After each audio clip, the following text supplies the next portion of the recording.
This work of art, which was started in the south of France along the French Riviera in 1993 and eventually finished in 2006.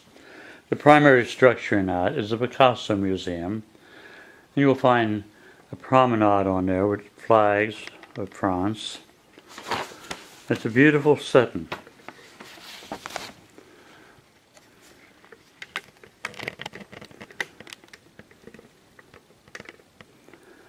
And it showed the amazing growth that Picasso experienced over the years. Sailboat heading down toward Nice or Menton or the Italian Riviera. Billowing cumulus clouds setting off this dramatic scene. Painting there was a joy. I met many wonderful people while even working on this one piece. The south of France is very rich in the change of art history. You can see the transition, how Impressionism went into the pointillism of Seurat, to the divisionists who gathered about Signac and Saint-Tropez, and the Fauves. It was an exciting race through visual exploration. So many of my favorite painters lived and worked there. Van Gogh, Cézanne, Bernard, Renoir, Matisse, Chagall, Miro, and Picasso. The echo of their energy lives on in the south of France. Their environs are an open invitation to the excitement of creative change and exploration. This particular size is 24 by 30, and I've had it in my collection, and I've never finished it for a great number of years, and I just totally enjoyed being out there and starting it on location. Sometimes I'll have paintings that I'll start on location and I won't work on them. If I finish them, I may have to part with them. And this was one of those pieces. I would go and fly into Nice and stay at a little motel right across from Renoir's home on a hill called La Colette in Cagnes-sur-Mer.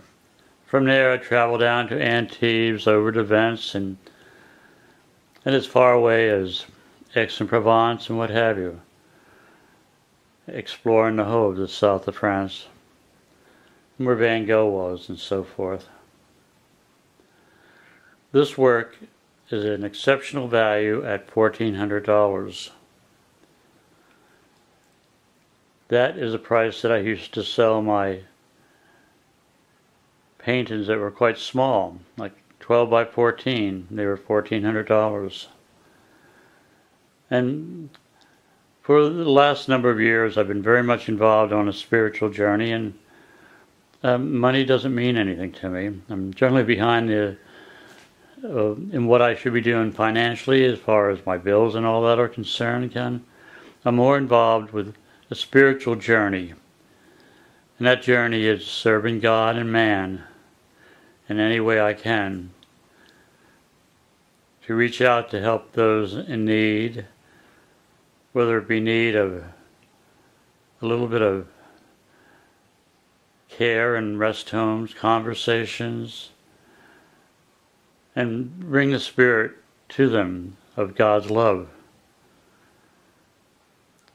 I have a way at times of bringing people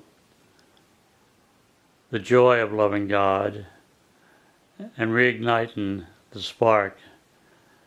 I've seen people who had angst in their face and have it disappear and be replaced with a gentle smile, and one where they could feel that God loved them and they loved God, and other people loved them and they loved other people.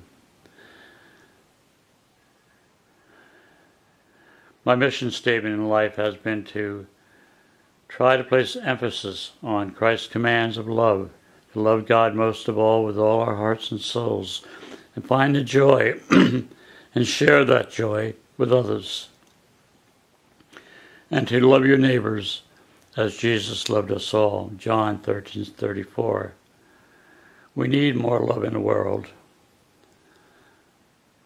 I recently wrote a song down at the Lone Cypress when I was signing my prints with "Live to Love," and then I had a heart, and at times I'd have a cross in the heart. So live to love God and love to live.